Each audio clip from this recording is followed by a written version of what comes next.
ঢিঙৰ আবেদৰ চৰত বিজেপিৰ নিৰ্বাচনী প্ৰচাৰ।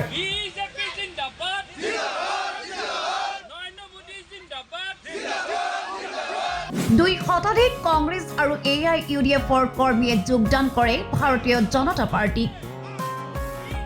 চাৰিবাৰকৈ AIUDFৰ বিধায়ক জয়ী হোৱাৰ পিছত এইবাৰ ঢিং সমষ্টিৰ পৰা বিধানসভালৈ বিজেপিৰ বিধায়ক পঠোৱাৰ বাবে তৎপৰ হৈছে ঢিঙৰ চৰাঞ্চলৰ ভোটাৰ ৰাইজ। ভাৰতীয় জনতা পাৰ্টিৰ প্ৰাৰ্থিত্বৰ প্ৰত্যাশী খাদিমুল ইছলামে আবেদৰ চৰৰ পৰাই কংগ্ৰেছ আৰু AIUDFক চোকা সমালোচনা কৰে।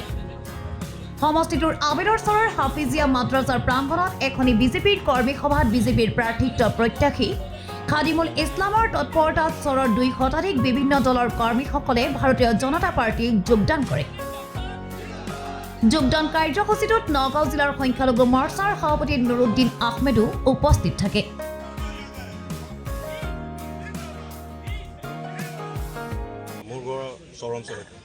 মোৰ নিজৰ মাটিৰ পাত্তা নাই, গতিকে আটাইতকৈ ডাঙৰ কথাটো হ'ল যে নিজেও কষ্ট পাই আছোঁ, যিহেতু চাৰিওফালে মানুহৰ পাত্তা নাই, মানুহৰ সংস্থাপনহীনতাত ভুগিছে, মানুহে বিভিন্ন দুৰ্যোগত ভুগি আছে। তাৰ একমাত্ৰ কাৰণ হৈছে কংগ্ৰেছ চৰকাৰ। এই কথা আমাৰ সংখ্যালঘু ৰাইজে উপলব্ধি কৰিব পাৰিছে, যাৰ ফলস্বৰূপে আজি হাজাৰ হাজাৰ মানুহ স্বতঃস্ফূৰ্তভাৱে ওলাই আহিছে। চাওক, এতিয়া দেখা পাইছে মছজিদৰ পৰা মানে ওলাই আহি জইন কৰি আছে, ইয়াত মিটিং কৰিছে, মছজিদত নামাজ পঢ়িছে, আকৌ ইয়াত গৈ নিজে আহি জইন কৰি আছে যে আমি বিজেপিক সমৰ্থন কৰিম। কৈছে ইয়াত কংগ্ৰেছৰ পাত্তা নাথাকিব, UDFৰ পাত্তা নাথাকিব। এনেকুৱা অৱস্থা, কাৰণ তেওঁলোকে গম পাইছে সংখ্যালঘু ৰাইজে যে যিমান প্ৰলোভন দিছিলে, যিমান মিছা প্ৰতিশ্ৰুতি দিছিলে, সেয়া এটা কোনোজনে হেৰি কৰিব পৰা নাই, ছাকচেছ কৰিব পৰা নাই। চব মিছা প্ৰতিশ্ৰুতি আছিলে, এই কথা সংখ্যালঘু ৰাইজে গম পাইছে। যিহেতু আজি হাজাৰ হাজাৰ মানুহ মানে ওলাই আহিছে স্বতঃস্ফূৰ্তভাৱে যে এইবাৰ আমি চৰকাৰৰ পক্ষত থাকিম। এজন বিধায়ক লাগে, যাতে আমাৰ উন্নতি কৰিব পাৰে, যাতে আমাৰ বিপদৰ সময়ত কমচে কম মাত এষাৰ দিও সহায় কৰিব পাৰে। যিহেতু যিমান প্ৰতিনিধি ইয়াৰ পৰা নিৰ্বাচিত কৰি পঠোৱা হৈছিলে, কোনো মন্ত্ৰী বিধায়কে আহি সংখ্যালঘু যে বিপদৰ সময়ত মাত এষাৰ আহি দিয়া নাই। আটাইতকৈ ডাঙৰ কষ্ট হ'ল এইটো যে কোনোবাই কিবা উন্নতি কৰক নকৰক, কিন্তু বিপদৰ সময়ত যদি মানুহক লগ পায় তেনে বহুত মানে শান্তি এটা লাগে যে যিহেতু আমাৰ প্ৰতিনিধি আছিলে, আজি আমাৰ বিপদৰ সময়ত আমাক আহি মাত এষাৰ দিছে, সান্তনা এটা দিছে। মানে সেইখিনি ভাগ্য আমাৰ সংখ্যালঘু সমাজৰ নাই। গতিকে এইবাৰ দেখা গৈ আছে যে যিকোনো স্বাৰ্থ বিনিময়তে হওক, যিমান আৱেগক নহয় বিবেকৰ সৈতে এইবাৰ চৰকাৰৰ পক্ষত থাকিব। চৰকাৰৰ পক্ষত থাকি এজন চৰকাৰী বিধায়ক নিৰ্বাচিত কৰি দিছপুৰত পঠাব। আৰু আগন্তুক যিকেইটা সমস্যা আছে, বিশেষকৈ যিটো স্পেচিয়েলি আমাৰ মূল সমস্যা, সেইটো হ'ল যে মাটিৰ পট্টা। তাৰ ওপৰত আশাৰেকি সংখ্যালঘু ওলাই আহিছে। আৰু ইয়াৰ পৰা দেখা গৈ আছে যে যিমানখিনি যেনেকৈ উৎসাহ উদ্দীপনা দেখা গৈ আছে, কাৰণ আগন্তুক 26 নিৰ্বাচনত আমাৰ যে ইয়াৰ পৰা বিধায়ক নিৰ্বাচিত হ'ব, সেয়া নিশ্চিত হৈ পৰিছে। ওপৰত নিৰ্ভৰ কৰি যোৱা বিগত সময়ত আমাৰ অসমৰ সংখ্যালঘু ৰাইজ, বিশেষকৈ আমাৰ চামগুৰি এই সংখ্যালঘু ৰাইজসকলে বহু ক্ষেত্ৰত তেওঁলোকে বুজি পোৱা নাছিল। বুজি নোপোৱাৰ কাৰণে AIUDF আৰু কংগ্ৰেছে আমাক এই সংখ্যালঘু ৰাইজক তেওঁলোকে ৰাজনীতি কৰি গৈছে।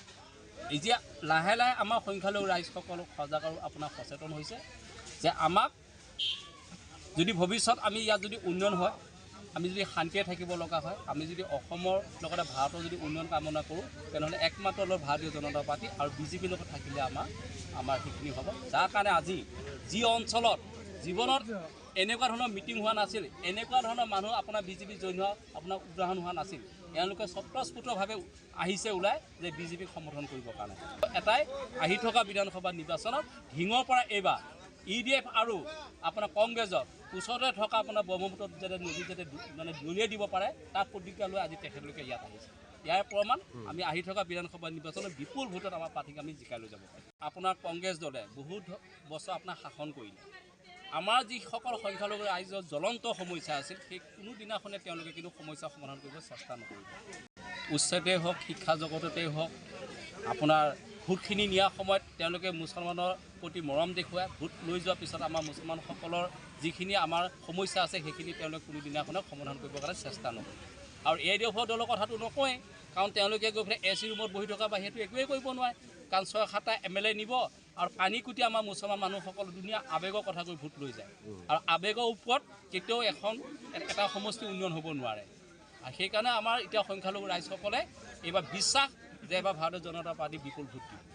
যে আমাৰ মাইনৰিটি সমষ্টিত, আমাৰ এইটো মাইনৰিটি সমষ্টি, আমাৰ সংখ্যালঘু মানুহ ইয়াতে বেছি, প্ৰায় 92% মানুহ আমাৰ সংখ্যালঘু মানুহ।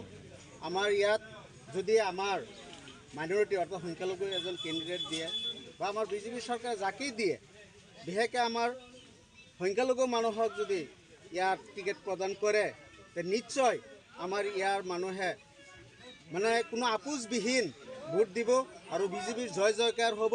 আমি ভাবোঁ আমি আমাৰ মামা আমাৰ অসম চৰকাৰৰ মুখ্যমন্ত্ৰী ডক্টৰ হিমন্ত বিশ্ব শৰ্মা ডাঙৰীয়া তেখেতক অনুৰোধ কৰি জনাওঁ যাতে আমাৰ ডিং সমষ্টিত এইবাৰ এজন মাইনৰিটি সংখ্যালঘু মানুহক এজন টিকেট প্ৰদান কৰে। এয়া আশা ৰাখিছোঁ, নিশ্চয় আমি ভোট দিম। কংগ্ৰেছ চৰকাৰে ভোট দিয়ে আমি একো সুবিধা কৰিব নোৱাৰোঁ। আৰু আমাৰ কংগ্ৰেছ চৰকাৰে ভোট দিয়ে আমাৰ জ্বালা যন্ত্ৰণা হ'ল, মানে ডিটেনশ্যন কেম্প, এই বিপদ সেই বিপদ, নানান ধৰণৰ বিপদ মানে আহি আছে। সেইকাৰণে আমি কংগ্ৰেছ ত্যাগ কৰিছোঁ, বিৰোধ ত্যাগ কৰিছোঁ। আমি এইবাৰ বিজেপি খেলিম।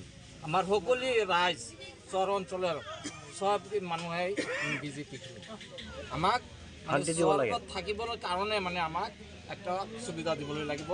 মামাৰ কাছে আমাৰ এইখিনি আপত্তি। বিজেপি দলত যোগদান কৰিছে, এইটোৱে আমাৰ কথা।